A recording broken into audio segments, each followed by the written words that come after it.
हमने last time कहाँ तक इसको डिस्कस किया था? हाँ जी, अच्छा, इजराइल और हमास के बीच का युद्ध है। इजराइल हमास के बीच में, अच्छा, एक वेस्ट बैंक और गाजा पट्टी दो जगह हैं, मालूम है ना आपको? एक किसका क्षेत्र है? फिलिस्तीन का। और आपको मैंने कहा था कि मोस्ट इंपॉर्टेंटली ये भी है कि इनके पड़ोसी देश कौन कौन से हैं? Can you name any? Jordan, Syria, Egypt, हाँ इजिप्ट, मिस्र, लेबनान, और कौन बचा? हो गए, यही थे।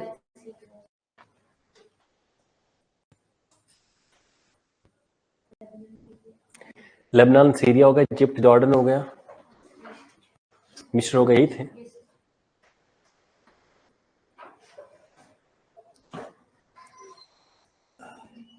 हमने यहां तक किया था, नहीं किया भारत में विद्युत, ये नहीं किया ना?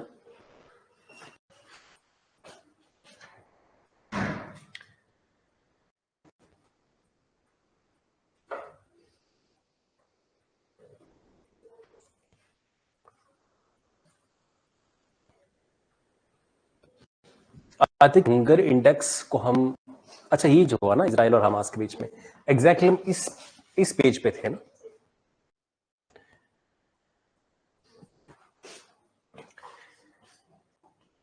आइए आगे डिस्कस करते हैं। 2000 रुपए की करेंसी नोटों में अब आरबीआई के 19 क्षेत्रीय कार्यालयों में ही बदला जाएगा। आप जानते हैं 2000 रुपए का नोट वापस लिया गया था, और पहले यह था कि बैंक में कहीं भी जमा करवा दो, पर अब आरबीआई का जो डिसीजन है वो कहता कि अब आप बैंक में नहीं, सिर्फ आरबीआई के जो क्षेत्रीय कार्यालय है सिर्फ आप वहीं पे ही करवा पाएंगे। एक सेकंड प्लीज।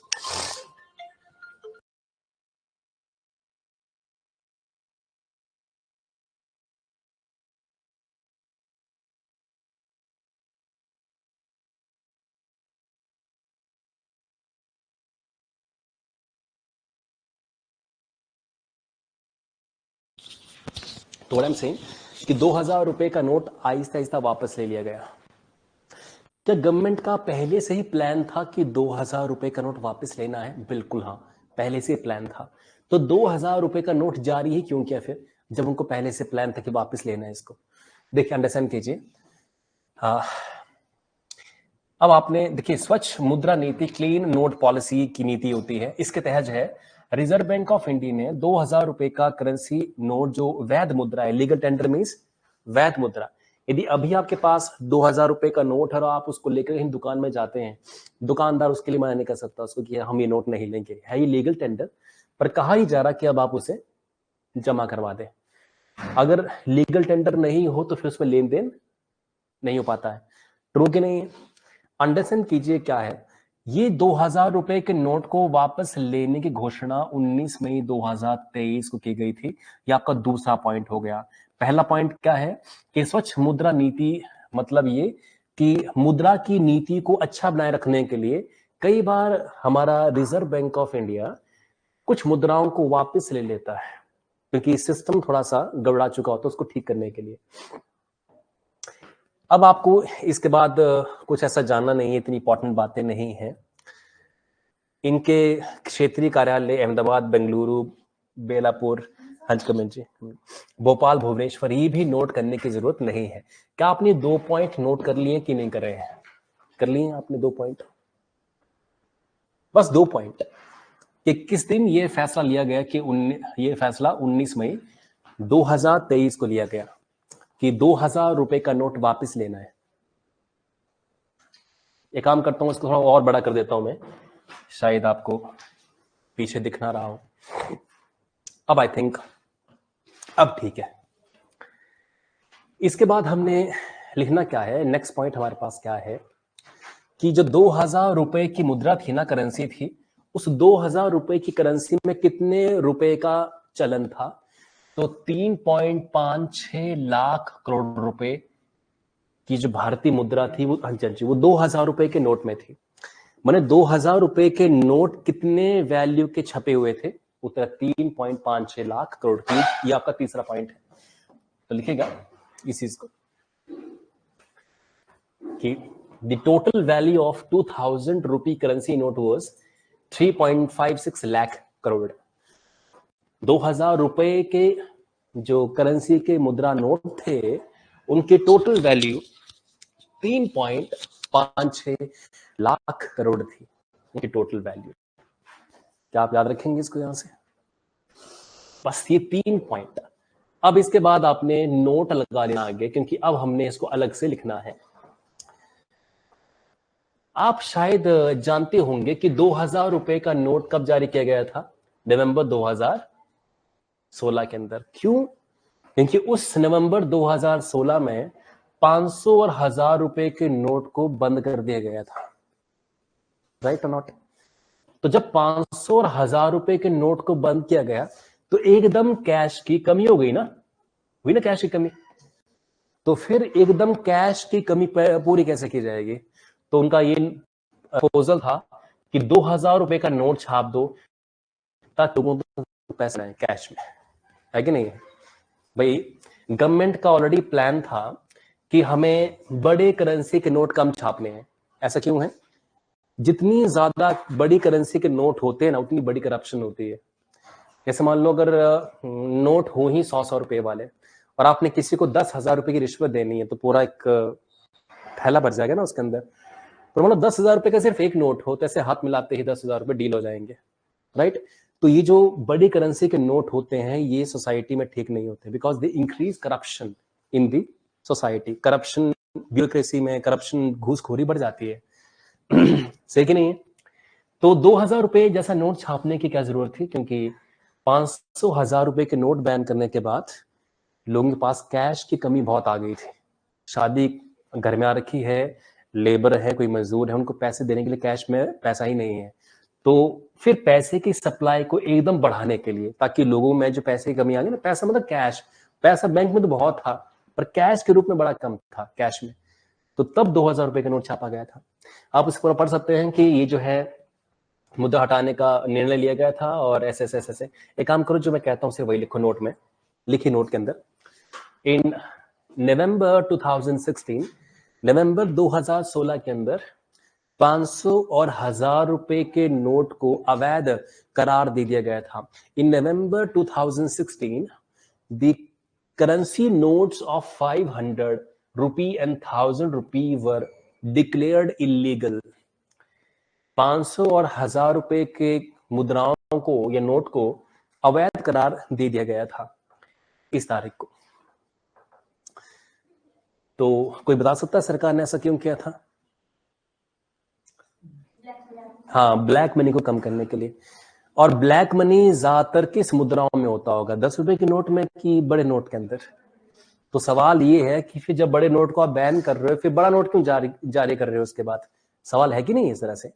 तो गवर्नमेंट की मजबूरी थी कि नोट का क्रंच आ गया। क्रंच मींस कमी पाई गई थी कि नोट बहुत कम मिल रहे थे। देखिए इस लिखे ब्रैकेट में, इसके पीछे सरकार का उद्देश्य है, the purpose behind this was to stop black money. इसके पीछे उद्देश्य काले धन को रोकना था। The purpose behind this was to stop black money. इसके पीछे उद्देश्य काला धन को रोकना था, काले धन को रोकना था। और ब्रैकेट क्लोज कर दीजिए। तो आपको बता दूं दो चीजें। एक है ब्लैक मनी। ब्लैक मनी किस में होता होगा? कैश में ना। हाँ, ब्लैक मनी और भी होता है, जैसे गोल्ड में भी ब्लैक मनी छुपा होता है और प्रॉपर्टीज में भी ब्लैक मनी छुपा होता है। जैसे मान लो कि आपके पास आज 10 लाख रुपए आ जाए, अगर आप उसे बैंक में डलवाओगे ना, तो बैंक तक आपकी इंफॉर्मेशन, बैंक पे पहुंचने में सरकार को इंफॉर्मेशन चली जाती है कि फलने पर्सन अपने खाते में इतना पैसा डाला है, तो फिर गवर्नमेंट आप पर थोड़ी निगरानी रखती है कि ये क्या काम करते हैं या इनकी एजुकेशन कितनी है। कई बार कुछ लोग होते हैं जो गांजा मतलब हेरोइन बेचते हैं, डीलर बनते हैं डीलर, और डीलर को तुरंत पैसा आ जाता है 10 लाख 20 लाख रुपए, तो उन पे इंक्वायरी बैठ सकती है। ट्रू कि नहीं? तो ऐसे लोग जिनके पास अवैध पैसा आ जाता है, ये लोग बैंक में पैसा नहीं डलवाते हैं। बैंक में पैसा डलवाया तो पोल खुल जाएगी। ये पैसा कहाँ डलवाते हैं?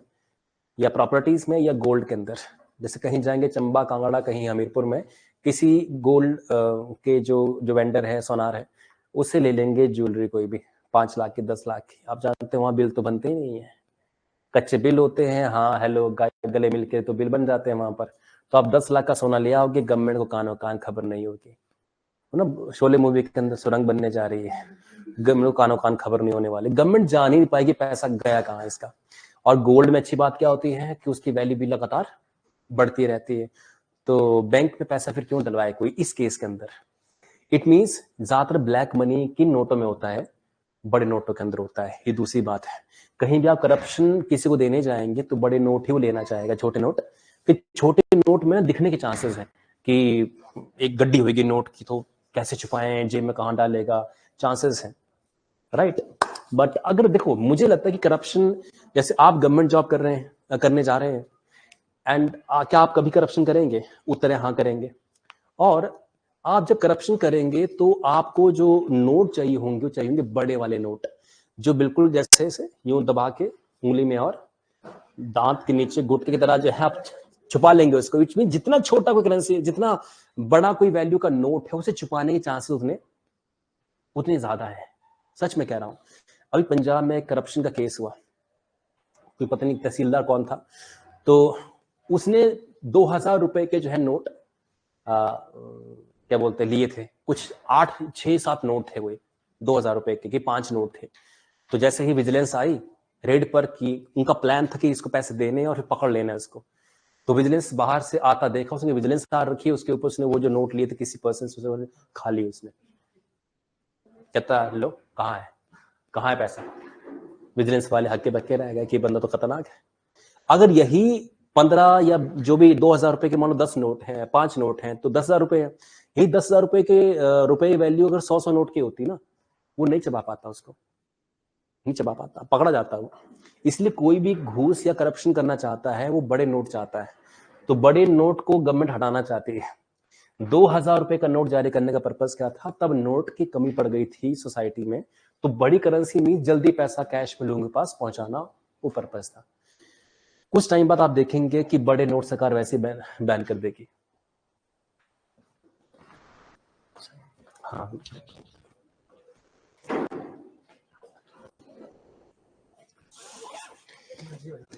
ना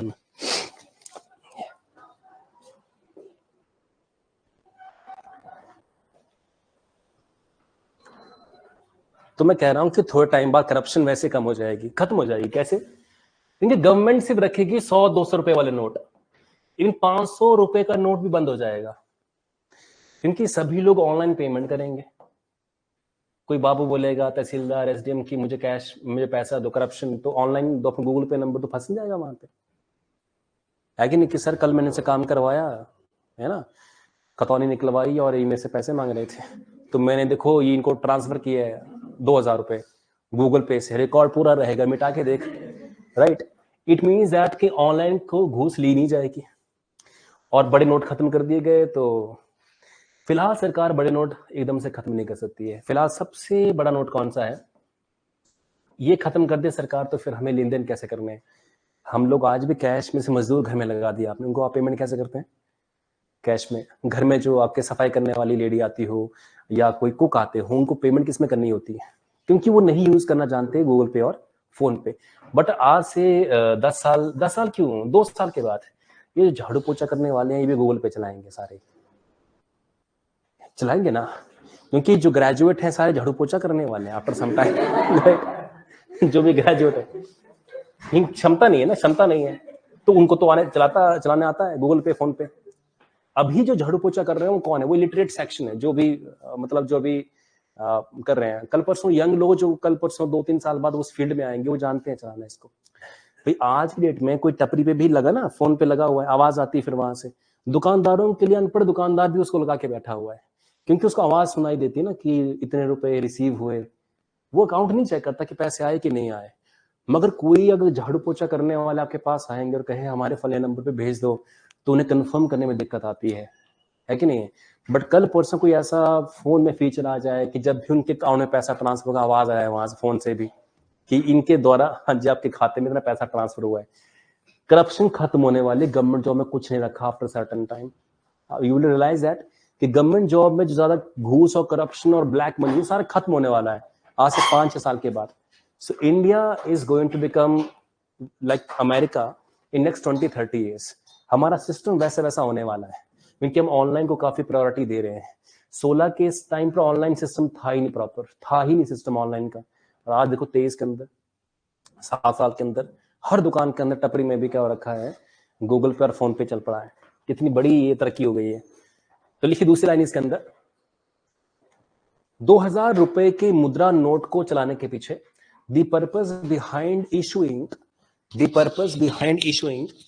2000 रुपी करेंसी नोट वाज, 2000 रुपए के मुद्रा नोट को जारी करने के पीछे उद्देश्य ये था कि बाजार में बाजार में कैश की आपूर्ति की जाए, पूरी की जाए। That to fulfill the demand of currency notes in the market, to fulfill the demand of currency notes in the market. बाजार में कैश की आपूर्ति पूरी की जाए, कैश की जो मांग है उसकी आपूर्ति की जाए, जो कैश की मांग थी।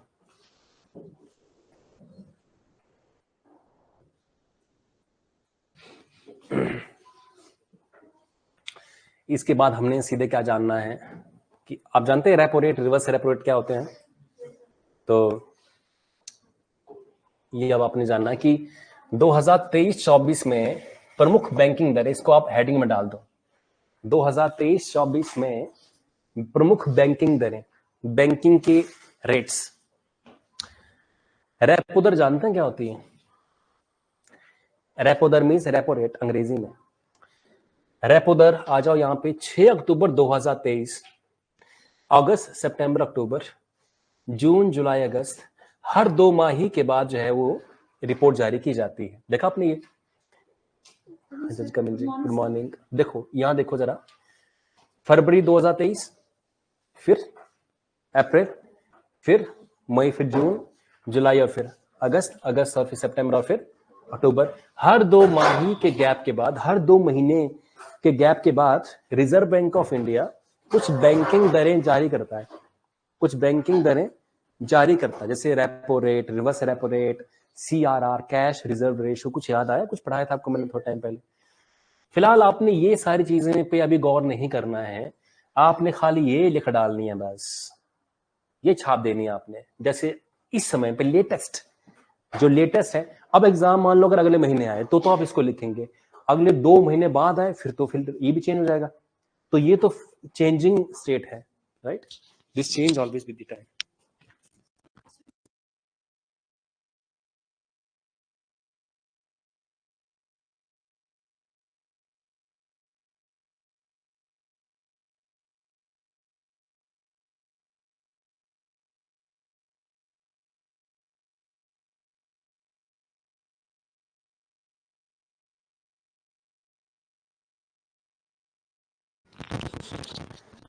लिखा रेपो रेट आपने कितना रेपो रेट?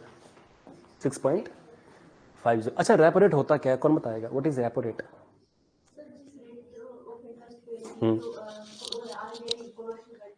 को लोन देता है, इट मीन्स लोन महंगा है सस्ता है? बताओ जरा, लगाओ दिमाग। आपने डेफिनेशन तो बता दी है। अगर 6.5 इन्होंने कहा अभी कि रेपो रेट क्या होता है, जिस रेट के ऊपर आरबीआई किसको, कमर्शियल बैंक क्या होते हैं जानते हैं ना, जैसे एसबीआई, पीएनबी, आईसीआईसीआई, ये सारे कमर्शियल बैंक हैं। काहे कि पैसा कमाने के लिए बैंक चला रहे हैं, किसी के भले के लिए बैंक नहीं चला रहे हैं। ये कोई ग्रामीण बैंक नहीं है, ये कोई किसान बैंक नहीं है, ये कमर्शियल बैंक है। कमर्शियल पैसा बनाने के लिए बैंक बने हैं ये। इसलिए इनको कमर्शियल बैंक कहते हैं, जैसे SBI, PNB, सरकारी में ICICI, प्राइवेट में, जो भी है। तो देखो अगर 6.50 है तो बताओ ब्याज दर महंगा है कि ब्याज दर सस्ती है? महंगी नहीं भाई, अगर दर 6 पॉइंट तो महंगा नहीं बोलेंगे इसको। पहले क्या थी 22 में 4, फिर 22 मई में क्या हो गई 4.40, फिर 4.90, लगातार आप देख रहे हैं बढ़ती जा रही है, बढ़ती जा रही है, बढ़ती जा रही है। और कुछ टाइम से RBI ने इसे सेम रखा है। 2022 के स्टार्टिंग में ये 4 थी सिर्फ, लोन क्या था उस समय पे सस्ता, क्योंकि कोरोना की ऐसी मार पड़ी थी कि लोग अब निवेश करना नहीं चाह रहे थे। बैंक से लोन लेकर घर बनाना, बैंक से लोन लेकर गाड़ी लेना नहीं चाह रहे थे। क्यों? क्योंकि बैंक से आप लोन ले लेते तब हैं जब आपको पता हो कि मेरे पास जॉब रहेगी, मैं ये किस्तें चुका पाऊंगा। कोविड से नौकरी काफी गई, काफी उथपुल मची थी इस कारण से जो है वो, तब लोन सस्ता था, आज लोन क्या है महंगा है। रिवर्स रेपो रेट क्या होता है? हाँ, से लोन लेता है। जब कमर्शियल बैंकों से RBI लोन लेता है, उसकी दर कितनी? 3 पॉइंट, राइट। तो इट मीन्स कि बहुत ही कम ब्याज दर है इस समय पे, और आप बैंक में पैसा जमा करवाते हैं तो इस समय बैंक में ब्याज दर क्या है? कम है रिसीव करने के। अच्छा, इसके बाद क्या है ये स्टैंडिंग डिपॉजिट फैसिलिटी। अब ये टर्म्स काफी SDF, MSF, बस आपने इनको नोट कर लेना है और बाद में देखेंगे इनको। FDF कितना है? 6.25। मार्जिनल स्टैंडिंग फैसिलिटी कितनी है? MSF 6.75 पढ़ाया था आपको मैंने। CRR कैश रिजर्व रेशो कितना है? 4.5, ये लेटेस्ट है। और देखो कब से 4.50 है? बहुत पहले से, है ना। देखिए अपने यहां से 4.50 है। और statutory liquidity ratio, statutory liquidity ratio means संविधिक तरलता अनुपात, याद है आपको? स्टैट्यूटरी लिक्विडिटी रेशो SLR याद है? तो SLR 18 देखो, इसको चेंज नहीं किया गया है। तो बहुत लंबे समय से SLR कितना है? 18 है। मुझे लगता है कि बाकियों के बारे में क्वेश्चन आपसे नहीं पूछ सकते हैं, इसके बारे में क्वेश्चन पक्का पूछ लेंगे, क्योंकि एग्जाम जब मर्जी क्यों ना हो ये सेम ही रहता है, 18% है। तो हमारे देश का SLR कितना है? 18%। कौन सा व्हाट इज SLR जानता कोई? ये क्या होता है? ये बैंक का वो डिपॉजिट है जो बैंक को लिक्विड फॉर्म में रखना पड़ता है। लिक्विड फॉर्म मीन्स लिक्विड जिनको आप आसानी से बेच सकते हैं, जैसे सोना हो गया या बॉन्ड शेयर हो गए जो आसानी से बिक सकते हैं, या प्रॉपर्टीज लैंड वगैरह, राइट। इस तरह के क्या होते हैं? लिक्विड एसेट्स होते हैं। लिक्विड लैंड फिर भी जितना लिक्विड नहीं है, सोना और बॉन्ड और शेयर्स काफी क्या है? लिक्विड है। लिक्विड मीन जिनको आप आसानी से कन्वर्ट, भाई सीधी सी बात है, मेरे पास फोन है या मान लो सोने की अंगूठी है या गाड़ी है या जमीन है, जल्दी कौन सी चीज में बेच सकता हूं? गोल्ड ना, है कि नहीं है? गाड़ी बेचने जाऊंगा 4 दिन लगेंगे कम से कम, और प्रॉपर्टी बेचनी है कम से कम महीना लगेगा, और गोल्ड बेचना है तो तुरंत 10 मिनट में काम खत्म। तो उसकी लिक्विडिटी क्या हुई? ज्यादा हुई। ट्रू। चलिए, ये हमने बातें नोट करी यहां से।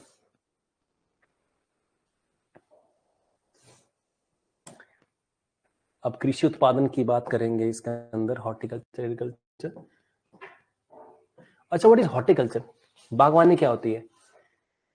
समझते व्हाट इज बागवानी? हॉर्टिकल्चर फलों की खेती, सब्जियों की खेती, मशरूम वगैरह, सजावटी फूल पौधे, मसाले, औषधियां वगैरह, मधुमक्खी पालन, मशरूम उत्पादन, चाय बागान, ये सारा किसमें आता है?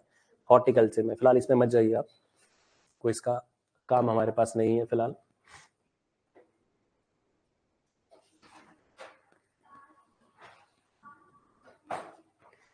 भारत का वाणिज्यिक व्यापार, डाली हेडिंग इसकी,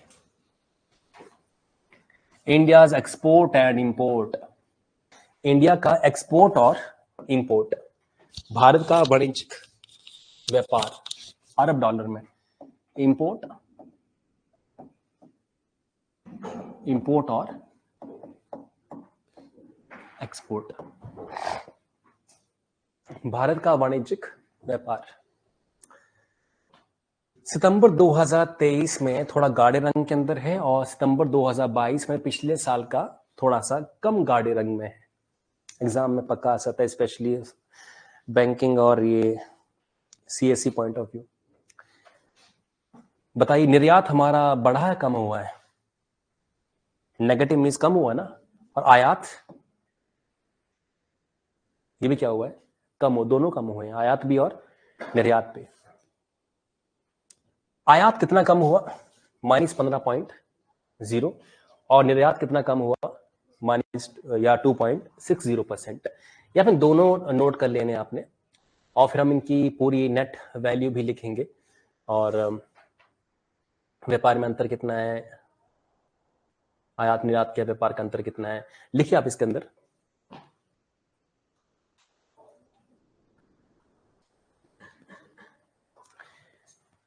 फर्स्ट पॉइंट में इंडिया का निर्यात 2.60% गिरा है। इंडियाज इंपोर्ट हैज फॉलन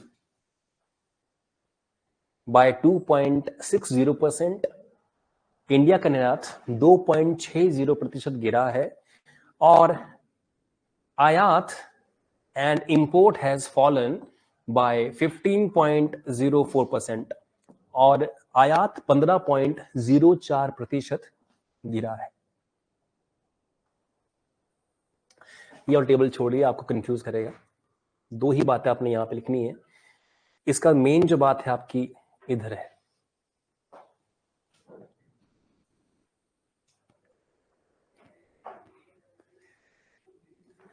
तो निर्यात की टेबल पूरा बना लेना आप लोग।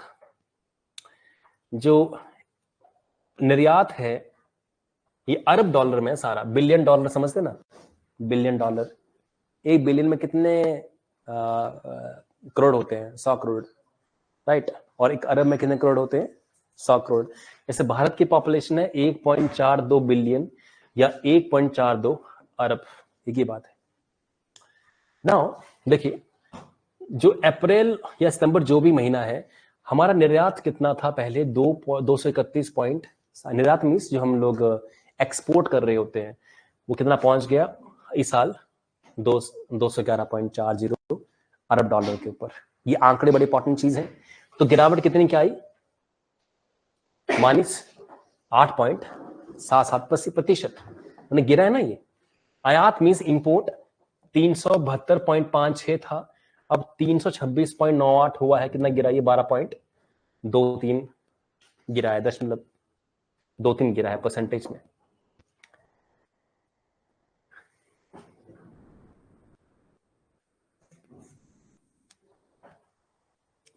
Trade balance means import minus export कितना है?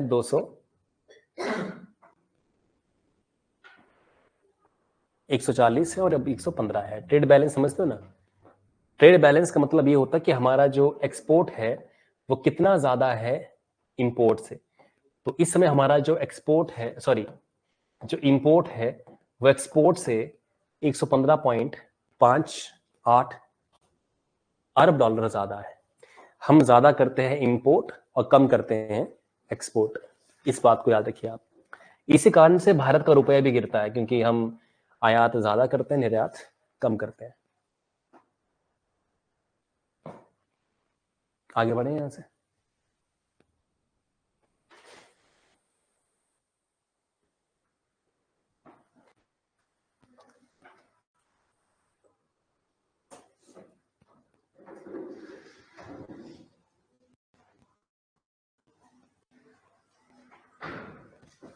हो गया? अभी सर्विसेज में कोई फायदा नहीं है जानने का। विदेशी मुद्रा, पर्यटक, हाँ, ये चीज जरूरी है यहां से पढ़ना। वर्ष 2022 में, हम 23 में ना इस समय पे, और 23 खत्म होने वाला है, पर हमने जो भी आंकड़े इकट्ठे किए हैं वो 2022 के आंकड़े हैं। 2022 में भारतीय पर्यटकों की विदेश यात्रा के मुख्य गंतव्य राष्ट्र की बात करेंगे। मैंने भारतीय ज्यादातर जाते कहाँ हैं घूमने फिरने के लिए? तो पर्यटक, जो इंडियन पर्यटक हैं, कहाँ जाते हैं? तो सबसे ज्यादा इंडियन पर्यटक कहाँ जा रहे हैं आजकल? यूएई, एक मुस्लिम कंट्री जिसका एक प्रांत दुबई है। तो आजकल ज्यादा लोग कहाँ घूमने जा रहे हैं? दुबई या फिर यूएई, यूएई के ना 7 अमीरात हैं, 7 प्रांत हैं, सॉरी यूएई के, हाँ, और उनका एक प्रांत है दुबई। दुबई बड़ा फेमस है ना, और वहां टूरिस्ट काफी एंजॉय भी करते हैं। नंबर 1 वो है। दूसरे नंबर पे कौन है? सऊदी अरब। अब कोई कभी सऊदी अरब लोग घूमने क्यों जा रहे हैं? तो घूमने के कई रीजन होते हैं। एक घूमने का रीजन होता है पार्टी वार्टी करके आएंगे, एक घूमने का रीजन होता है कि दर्शन करके आएंगे। आप लोग घूमने कहाँ कहाँ जाओ? अगर आप गोवा गए तो फिर आप चिल करने जा रहे हो, और आप अमरनाथ यात्रा पे गए तो चिल कहाँ कर रहे हो फिर वहां पे? आप तो दर्शन के लिए जा रहे हैं ना, यात्रा करने के लिए। तो पर्यटक कहीं भी आ सकते हैं। अगर पर्यटक जो है वो वैष्णो माता जा रहे हैं तो वो भी वो दर्शन के लिए जा रहे हैं, कोई मतलब इंजॉय करने के लिए जा रहे हैं, कि नॉर्मली जो इंजॉय करते हैं कि पार्टी वार्टी करने। तो सऊदी अरेबिया में आप जानते हैं मक्का है, मक्का में मुस्लिम हज करने जाते हैं। मुस्लिम के पैगंबर मोहम्मद का जन्म वहां हुआ था, तो वो वहां जाते हैं दर्शन करने के लिए। इस कारण से भी ज्यादा वहां टूरिस्ट हमारे पहुंचते हैं। तीसरे नंबर पे कौन है? अमेरिका। चौथे पे सिंगापुर, फिर थाईलैंड है, फिर इंग्लैंड है, यूनाइटेड किंगडम मींस इंग्लैंड, फिर कतर है, फिर कुवैत है, फिर कनाडा है, और फिर ओमान है। ये है टॉप 10 कंट्रीज जहां पे हमारे देश के पर्यटक जो हैं घूमने जाते हैं वहां पे। तो कई लोग ऐसे ही तो कि नहीं वो ये देश होगा वो देश होगा, ऐसा नहीं है। यूएई टॉप पे है इस, तो कृपया इनका आंकड़ा आप रख ले। आप में से किसी को कहा जाए कि विदेश यात्रा करनी है तो किस देश में आप जाना चाहेंगे? क्या आपका वो ड्रीम कंट्री इनमें इस लिस्ट में है? कहां से लास्ट से स्टार्ट करते हैं। यदि आपको कहीं घूमने जाना हो विदेश में तो कहां घूमना चाहेंगे आप? इनमें से है वो सिंगापुर? अच्छा, आगे? ओके, अच्छा,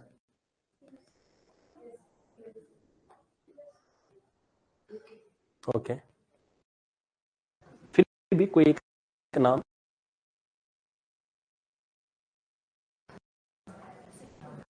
ना ज्यादातर में राज्य अमेरिका, शायद आप से करेंगे वहां, आप फिर 4 बातें सोचेंगे।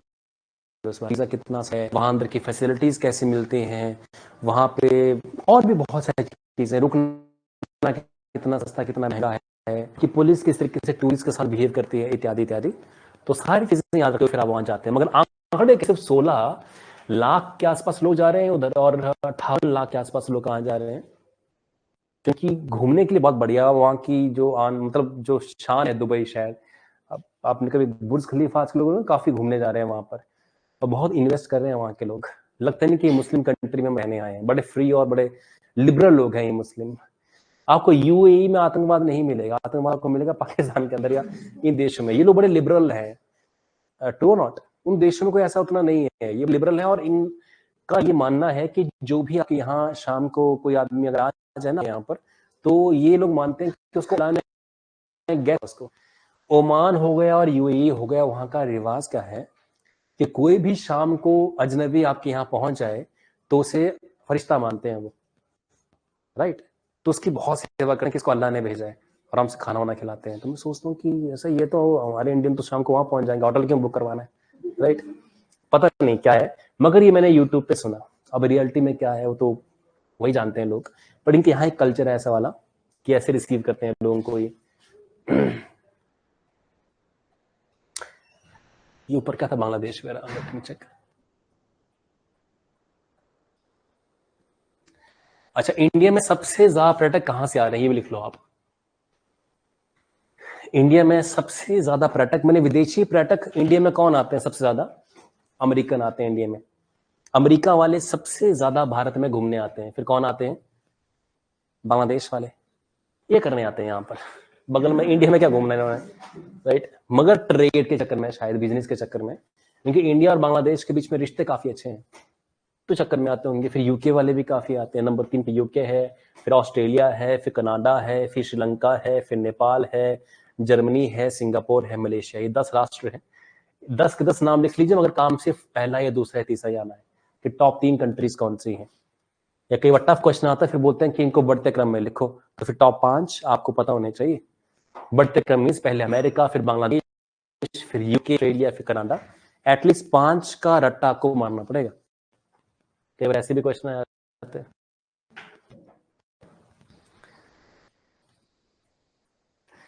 और जब विदेशी पर्यटक भारत आते हैं तो उतरते कहाँ हैं वो? दिल्ली एयरपोर्ट के अंदर। इंदिरा गांधी जो इंटरनेशनल एयरपोर्ट है, सबसे ज्यादा बिजी भी यही है, यहाँ बहुत लोग आते हैं विदेशी।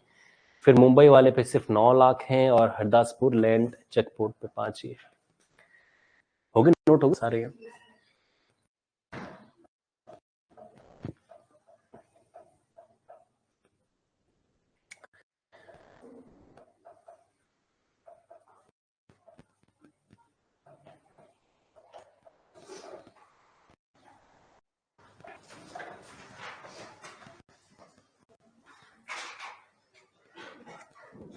भारत सबसे ज्यादा बिजली किससे बनाता है?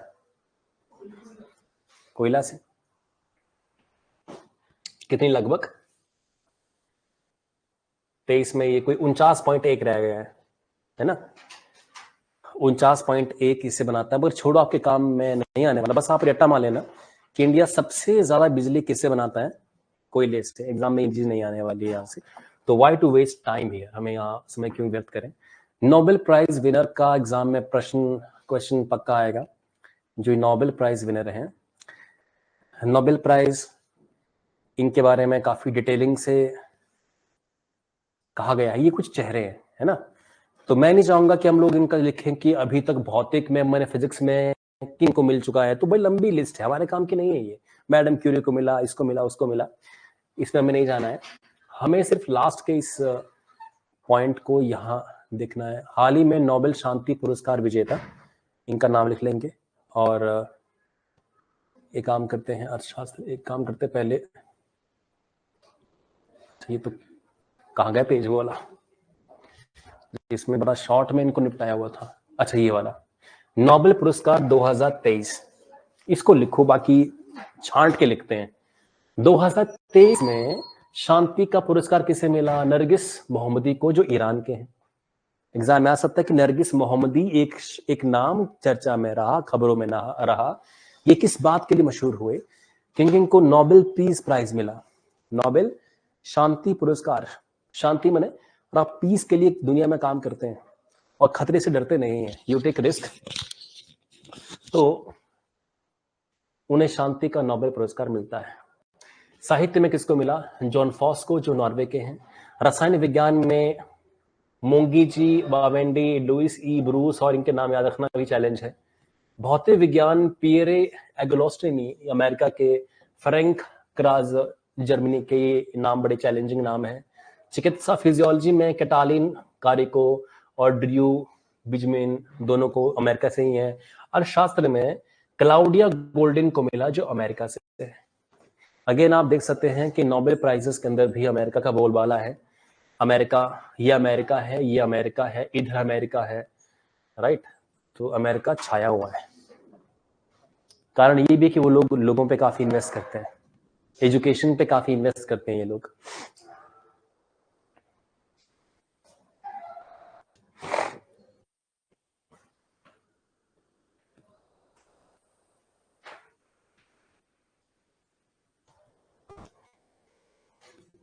नोट करते मुझे इन्फॉर्म करें।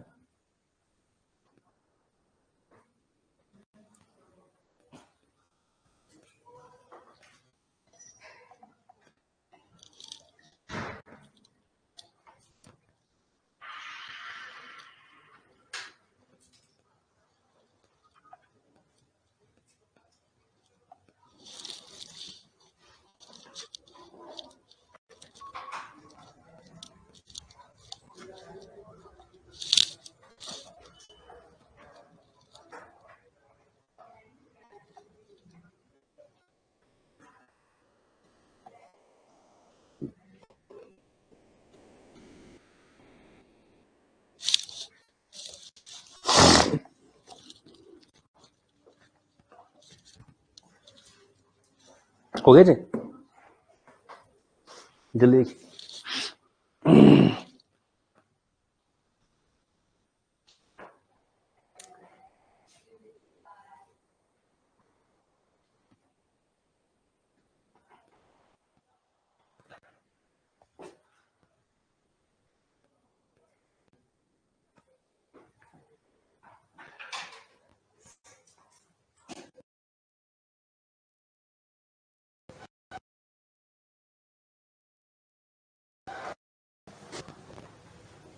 हो गया?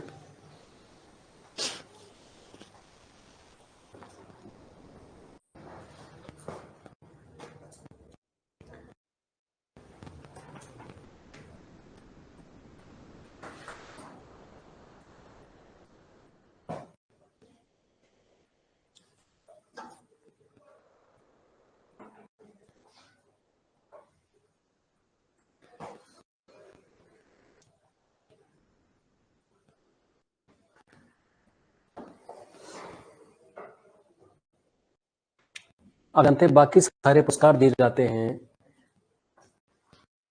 द्वारा, ये जो नोबेल पुरस्कार है, मगर एक पुरस्कार इसमें है जो दिया जाता है स्वीडन के द्वारा, उसका नाम है अर्थशास्त्र वाला। जो इकोनॉमिक्स का नोबेल प्राइज है उसे स्वीडन देश के द्वारा दिया जाता है, और बाकी जितने भी चिकित्सा, भौतिक विज्ञान, रसायन, साहित्य, शांति, ये नॉर्वे दिए जाते हैं। देखिए यहाँ आप ये जो चीजें हैं काफी इंपॉर्टेंट है। अर्थशास्त्र के क्षेत्र में नोबेल पुरस्कार अन्य 5 नोबेल पुरस्कारों से कुछ भी है। इसकी स्थापना अल्फ्रेड नोबेल ने अपनी वसीयत के द्वारा नहीं की थी। आप जानते हैं नोबेल पुरस्कार एक बिजनेसमैन और साइंटिस्ट, उसका नाम था अल्फ्रेड नोबेल ने, इसने कहा कि मेरी जो संपत्ति है वो संपत्ति मेरे बच्चों में ना बांट कर उसका अलग फंड बनाया जाए, और उस फंड में जो पैसा बनता रहे उससे हर साल क्या दिए जाए नोबेल प्राइज। इन फील्ड के अंदर शांति में, साहित्य में, रसायन विज्ञान में, भौतिक विज्ञान में और चिकित्सा में, मगर उन्होंने कभी इकोनॉमिक्स की बात नहीं की थी। इकोनॉमिक्स का नोबेल प्राइज बड़े लेटर ऑन ऐड हुआ है। स्वीडन का जो केंद्रीय बैंक है स्वेरिग्स रिक्स बैंक ने 1968 में इसकी स्थापना की थी। ट्रू। तो 1968 में इकोनॉमिक्स का नोबेल प्राइज चालू हुआ है देना, जिसे स्वीडन देश देता है, जिसे स्वीडन देश जो है देता है। ठीक है जी। इनका वितरण जो है, डिस्ट्रीब्यूशन हर साल 10 दिसंबर को किया जाता है। जो इनका 10 दिसंबर को किया जाता है। हिंदी Sveriges Riksbank prize in Indian sciences in memory of Alfred Nobel, इसी व्यक्ति के अवार्ड दिए जाते हैं। सही।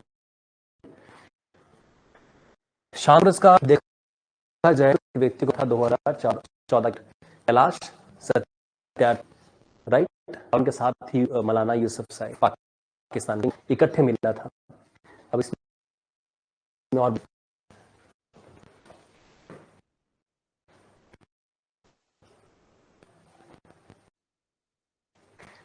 पॉइंट है, उड़ीसा और त्रिपुरा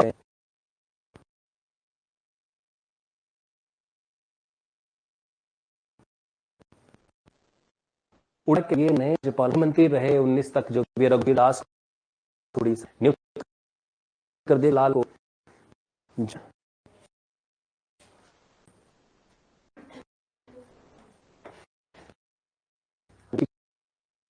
जो भी दिग्गर को त्रिपुरा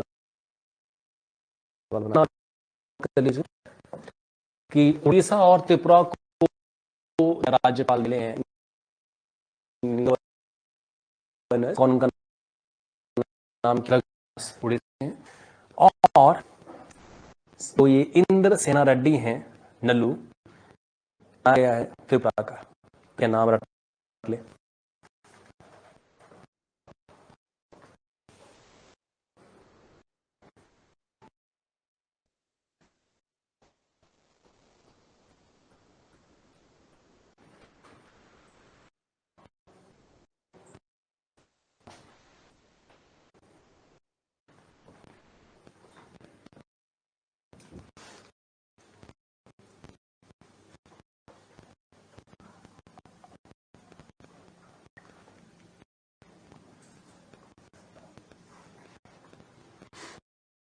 हो गया।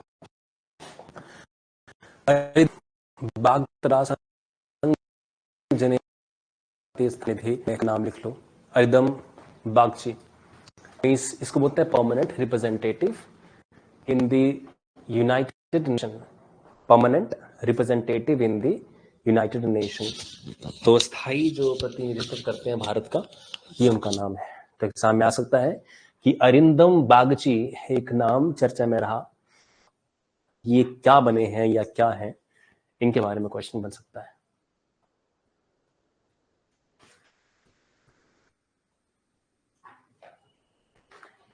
ये नाम आपने इनका, हटाओ इसको।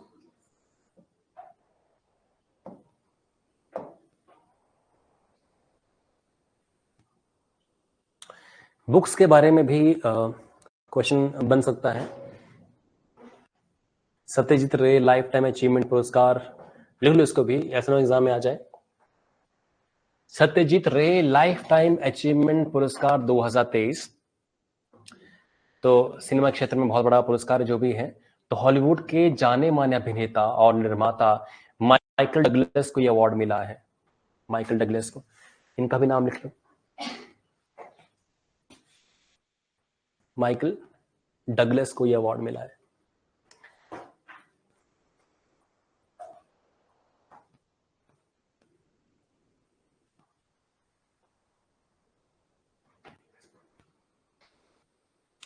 नेक्स्ट है विश्व खाद्य पुरस्कार। बस नाम, आपने बस नाम लिखना है। तो विश्व खाद्य पुरस्कार, वर्ल्ड फूड प्राइज, अमेरिका की हीडी कुन्ह को मिला है। हीडी कुन्ह को ये अवार्ड मिला है। बस नाम याद रखिए, रट्टा मान लीजिए, ज्यादा नहीं पढ़ना है, पॉइंट टू पॉइंट पढ़ना है, मगर ऐसे पढ़ना है कि एग्जाम में अगर वो आ जाए तो आपके पास डाउट का कोई सवाल ना हो कि आपको नाम में डाउट आ गई। एक्सेस नहीं करना है, लिखा ना आप। आगे जो हमने करना है, ये बुक्स सारी, आप बुक्स से एक क्वेश्चन एग्जाम में पक्का आता है। फिलहाल में एक बुक लिखी गई है, इसका राइटर कौन है? दो ट्रेटर्स गेट, जेफरी आर्चर, बहुत बड़े राइटर है इंग्लिश में। जेफरी आर्चर की जो बुक्स हैं कमाल की बुक्स होती हैं, इन पे कई फिल्में बनी हैं हॉलीवुड में। Harry Potter and the prisoner of the Azkaban या अज़्काबन, जेके रोलिंग। जेके रोलिंग राइटर हैं। क्या आपने कभी हैरी पॉटर बुक पढ़ी है? मूवी देखी होगी, कमाल बुक, कमाल से बनाई फिल्म करके है हैरी पॉटर। बच्चों में काफी फेमस है हैरी पॉटर, है ना? तो बड़े लोग पता नहीं देखते हैं, और बच्चों में काफी फेमस है। ये हैरी पॉटर की सीरीज, जेके रोलिंग, जितने भी हैरी पॉटर की सीरीज बनी, कितनी सीरीज बन चुकी है इसकी, जब इन्होंने पहली बार बुक छापना चाहिए थी तो ये 100 लगभग 90 जो पब्लिशिंग हाउसेज होते हैं जो किताब छापते हैं, उनके पास थी लेकर किताब अपनी कि इसको छापो प्लीज। तो उन्होंने कहा कि बकवास किताब है आपकी। जो जब छपी तो ब्लॉक हुई। तो सम टाइम जब दुनिया कहती कि भाई ये ठीक नहीं है, ये गलत है, तो यू डोंट नो दैट कि वो कितनी अव्वल है, इसका पता ही नहीं होता हमें कई बार। गोइंग इनफाइनाइट, माइकल लुइस की किताब है। रोमन स्टोरीज, ये जुम्पा लहरी इंडिया की बहुत बड़ी राइटर हैं, ये इन्होंने लिखी है। The last tale of the flower bride, Roshani Chokshi की ये किताब है।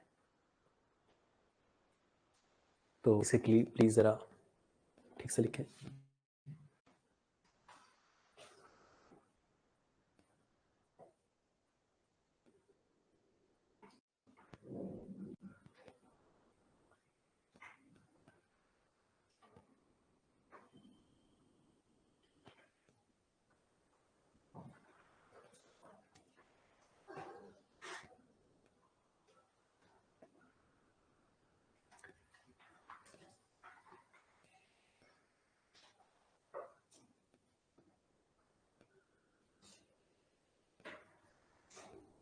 हो गया जी नाम। इसके बाद निधन की बात आती है। मार्टी एहतिसारी। तो जो मार्टी एहतिसारी हैं वो कौन है? ये फिनलैंड के पूर्व राष्ट्रपति पार्टी एहती जो थी, राष्ट्रपति पार्टी एहतिसारी का 86 वर्ष की आयु में को निधन हो गया, हेलसिंकी में निधन हो गया, जो भी है।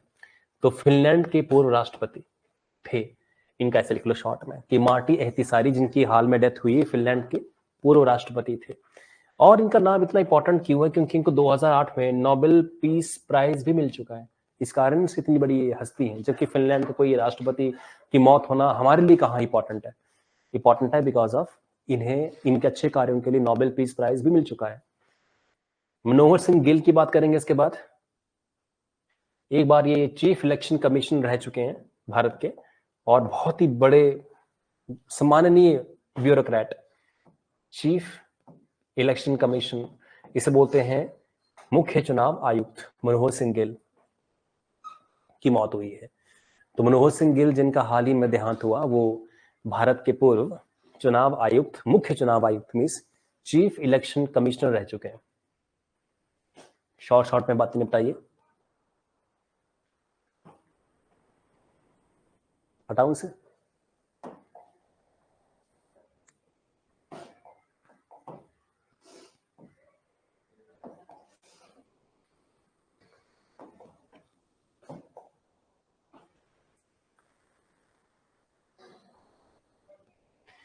सच्चिदानंद मूर्ति वरिष्ठ पत्रकार रहे, जर्नलिस्ट मीन्स पत्रकार रहे, वरिष्ठ पत्रकार के एस सच्चिदानंद। लिखो इनका सीधे नीचे पत्रकार, जर्नलिस्ट। तो जर्नलिस्ट, पत्रकार। द वीक कोई छाप, द वीक बड़ी अच्छी मैगजीन है, इनके ये संपादक रहे हैं। जॉर्जियो नेपोलितानो इटली के पूर्व राष्ट्रपति रहे, जिनकी हाल में मौत हुई है। तो इनका भी नाम लिख लीजिए आप। हमेशा डेथ से भी क्वेश्चन पूछे जाते हैं कि हाल ही में किसी पर्सन की डेथ हुई है तो वो कौन या कहां से थे। वो बस लिखना कि जॉर्जियो नेपोलितानो और ये इटली के पूर्व राष्ट्रपति, ऐसा लिखकर खत्म करनी है बात।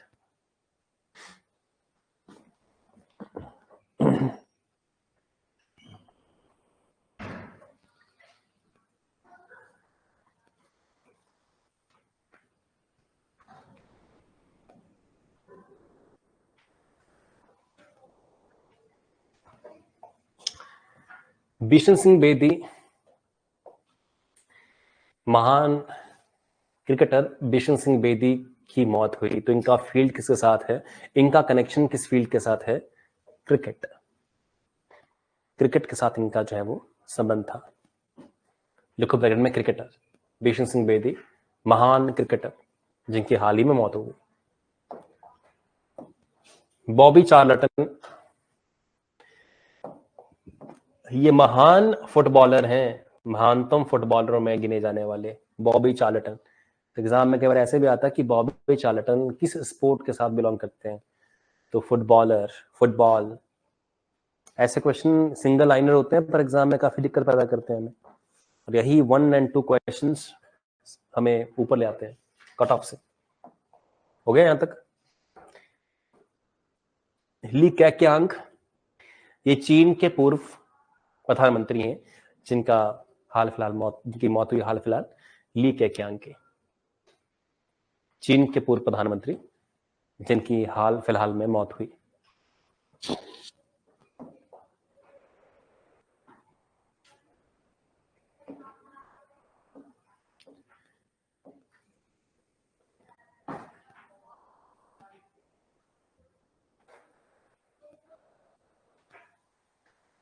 नेक्स्ट है, इजराइल में फंसे भारतीय नागरिकों को स्वदेश लाने के लिए ऑपरेशन अजय चलाया गया है। तो टॉपिक का नाम लिखो operation Ajay.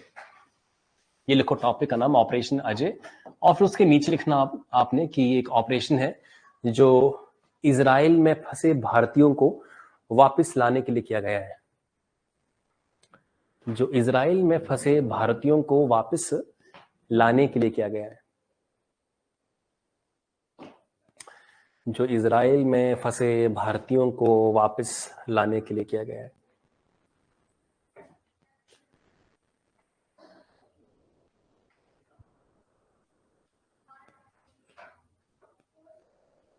Next topic, exercise हरिमाओ शक्ति किनके बीच हुई है? भारत और मलेशिया के बीच में। एक्सरसाइज, मिलिट्री के बीच में एक्सरसाइजेज होती हैं, वो अपनी टेक्निकलिटी, अपने स्किल को आपस में शेयर करते हैं, जिससे एक मिलिट्री फोर्स दूसरी मिलिट्री फोर्स के गुण को अपने गुणों में शामिल कर सकती है।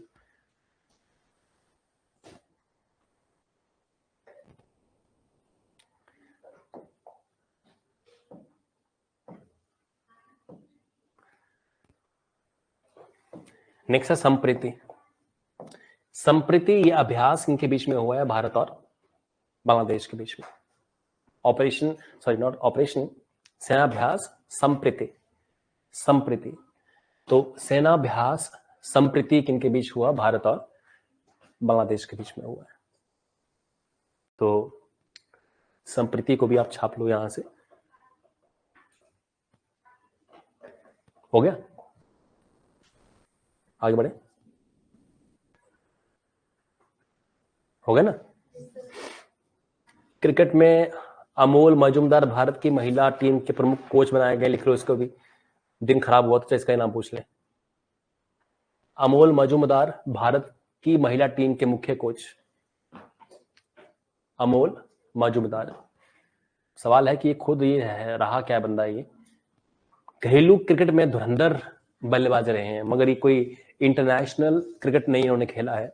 वैसे भी जैसे इंटरनेशनल क्रिकेट खेले से विराट कोहली है, धोनी है, ये महिलाओं को कोच नहीं करते। वो सोचते हैं कि स्टेटस इनका डाउन हो जाएगा। वो सोचते हैं कि महिलाओं को ट्रेन करेंगे ना टीम को, तो उनका स्टेटस गिर जाएगा उससे, इसलिए वो लोग आते नहीं है। तो फिर इंटरनेशनल जिन्होंने खेला नहीं होता है, वो घरेलू खेल के आए होते हैं, उनको रख लेते हैं। पर चलो, कई बार स्किल की बात होती है ना, मेन स्किल तो कोई भी करवा सकता है। शिकागो मैराथन जो भी है विजेताओं, इंपॉर्टेंट नहीं है ये। Tennis Ryder Cup 2023।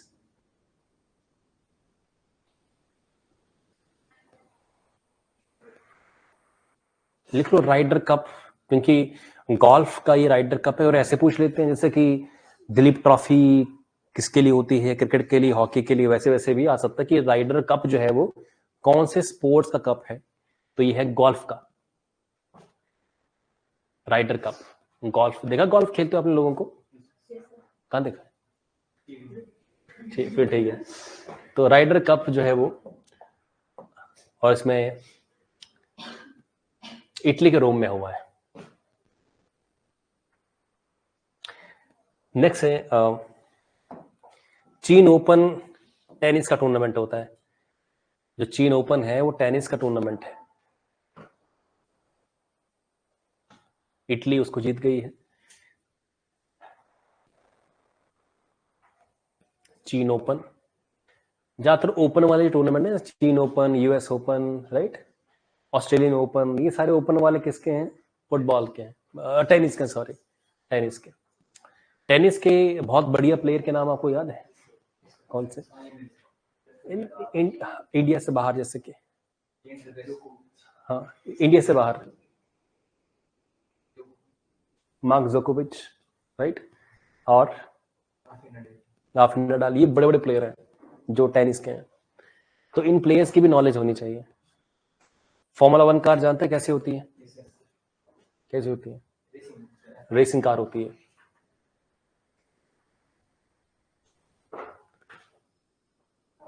उन्नीसवें एशियाई खेल चीन में हुए हैं, मालूम आपको? तो हाल ही में जो एशियाई खेल हुए हैं, एशिया महाद्वीप का जो खेल चला है, वो चीन के झांगझोउ में हुआ है। सॉरी, झांग नहीं, हांगझोउ, झांग हो गया, हाँ, कुल्लू वाला काम हो गया। तो हांगझोउ में खेला गया है। और इंडिया का अब तक सबसे बेस्ट प्रदर्शन इंडिया ने किया है। सबसे बेस्ट करने के बाद भी उज्बेकिस्तान से ऊपर है भारत। चीन टॉप पे है, जापान दूसरे नंबर पे है, साउथ कोरिया नंबर 3 पे है, और भारत 4 पे है। हम स्पोर्ट्स में पीछे क्यों है इतना? लैक ऑफ, बिल्कुल सही कहा, लैक ऑफ इंफ्रास्ट्रक्चर। इंफ्रास्ट्रक्चर ही नहीं है, ग्राउंड ही नहीं है ऐसे। हाँ, ना कोचिंग, कोचिंग की तो बहुत कमी है, कोच ही नहीं मिलते। बिना कोचिंग के मुमकिन नहीं है। हम लोग क्रिकेट खेलते रहे बचपन में 10-10 साल, पता नहीं क्रिकेट की बॉल कैसे घुमाई जाती है, पकड़ी कैसे जाती है बॉल पता ही नहीं, बस हाथ में ले लिया लड्डू की तरह फेंक दिया, राइट। तो विच मींस हमें ट्रेनिंग नहीं मिल पाई, जिस कारण से हमारे 10 साल में स्किल कोई नहीं आ पाया। बिल्कुल सही कहा, इंडिया में कोचिंग की बहुत कमी है, और हर फील्ड में लगभग कोचिंग की कमी है, हर फील्ड के अंदर। एजुकेशन में चूंकि इसलिए है क्योंकि एजुकेशन में एकदम फ्यूचर नजर आता है कि आपने 2 साल तैयारी करी, फ्यूचर सामने है। और अगर आपने फुटबॉल की तैयारी करी तो फ्यूचर पर नहीं, तब जैसे 10 साल के बाद है कि 15 साल के बाद है कि नहीं मिलेगा मौका, पता ही नहीं इस चीज का। क्रिकेट के लिए आप बच्चे को भेजते हैं किसी कोचिंग में, कोई फ्यूचर उसका कंफर्म ही नहीं है स्पोर्ट्स के अंदर, इसलिए स्पोर्ट्स के अंदर कोई लोग इंटरेस्टेड भी नहीं है खासकर इंडिया में, इस कारण से ऐसा होता है। स्पोर्ट्स में जो मतलब जैसे मान लो कोई हिमाचल प्रदेश को लीड कराए, हिमाचल प्रदेश को रिप्रेजेंटेटिव का रिप्रेजेंटेशन करे, तो उसको एक नौकरी देनी चाहिए कम से कम क्लास 3 की। जैसे मान लो जो हिमाचल प्रदेश का कैप्टन हो कबड्डी का, हिमाचल प्रदेश का कैप्टन हो क्रिकेट का, हिमाचल प्रदेश का कैप्टन हो फुटबॉल का, राइट, उसे एक जॉब देनी चाहिए। मेरे ख्याल से जो स्कूल में फिजिकल एजुकेशन के टीचर होते हैं, जो ट्रेनिंग करके आते हैं, बीपीएड और एमबी ना, नौटंकी डिग्री जो है, ये करवाने की जरूरत ही क्या है? क्योंकि इसमें जो लोगों को शौक ही नहीं है स्पोर्ट्स का, वो भी वो ट्रेनिंग कराते हैं और फिर लग जाते हैं कमीशन निकालकर, जिन्हें शौक ही नहीं है। हमारे सरकारी स्कूल में कभी उन टीचर्स ने हमें बॉल ही नहीं दी, बैट ही नहीं दी खेलने के लिए वो खुद इंटरेस्टेड नहीं थे। होता कई बार ऐसा कि आपके जो डीपी होते हैं स्कूल के अंदर, फिर फिजिकल एजुकेशन टीचर होते हैं, वो नहीं खुद इंटरेस्टेड। तो ये चीज है जिस कारण से हमारा परफॉर्मेंस काफी वीक है। आगे बढ़ते हैं इसमें।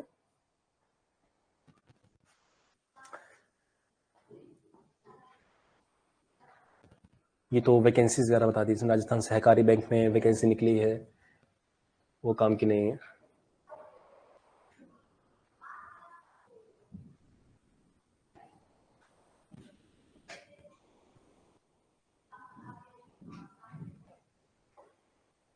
दिव्य दर्पण, राष्ट्रीय घटनाएं, जातिगत गणना भी ये बड़ा अच्छा टॉपिक है। हमारे देश में जातिगत गणना सबसे पहले कब की गई थी? 1931 में। जो लोग हिस्ट्री पढ़ते हैं जानते हैं, वो मैकडोनल्ड अवार्ड, रेमोन मैकडोनल्ड ने ये अवार्ड दिया था, रिजर्वेशन के लिए घोषणा की थी। नहीं जानते मैकडोनल्ड अवार्ड क्या था? तभी तो महात्मा गांधी धरने पे बैठ गए थे येरवाड़ा जेल के अंदर, पूना की येरवाड़ा जेल के अंदर, क्योंकि दलितों को रिजर्वेशन देने के लिए आंकड़े निकाले गए थे कि दलित कौन है। हमारे देश में दलितों को जो है रिजर्वेशन 1932 में दे दी गई थी, तो 31 के अंदर वो आंकड़े निकाले गए थे। तो हमारे देश में कास्ट सेंसस सबसे पहले, या जाति की जनगणना सबसे पहले कब हुई है? 1931 के अंदर। ट्रू है। तो अब ये तो मतलब पूरा चैप्टर है, इसे आप पढ़ लें, इतना कोई पॉइंट है भी और नहीं भी है, राइट। ये तो इन्होंने कहा भी संघ और राज्य सिविल सेवा, सिविल सर्विसेज वालों के लिए बनाया गया है इसको, कि घट राष्ट्रीय से कि प्रश्न है दिया हुआ कि जातिगत जनगणना क्या है, क्या जातिगत जनगणना को पहले भी किया गया था? जाति जनगणना की वर्तमान में मांग व इसके चर्चा में रहने वाले कारणों को 240 वर्ड्स में लिखा गया होगा इसको। ये तो बाकी लोगों के लिए इंपॉर्टेंट नहीं है, बाकी जिनको है। मैगजीन बाहर पड़ी हुई दिसंबर महीने की, जैसा फ्री जब होते हैं पढ़ो इसको, मैं वही तो करवा रहा हूँ। तो जो रवैया मैंने पकड़ा, मैं कौन कौन सी बातें वहां से चूज कर रहा हूँ, वैसे ही आपने उस तरीके से पढ़ना है। और आप सारी रटने बैठेंगे ना, फिर आपको आप मैगजीन को निपटा नहीं पाओगे, निपट जाओगे खुद ही, मैगजीन नहीं निपटेगी, है ना। तो हमें शॉर्ट में चीजें करनी कि क्या हमें पूछ सकते हैं वो लोग वहां से, सारी बातें पढ़ेंगे तो कुछ नहीं होने वाला है। सामूहिक सदस्यों को वहां से बाहर किया गया है, विशेषाधिकार, पर्यावरण से जुड़े मामले हैं, कोई बात नहीं, बाकी का मैगजीन का पार्ट मैं कल निपटा दूंगा आपका।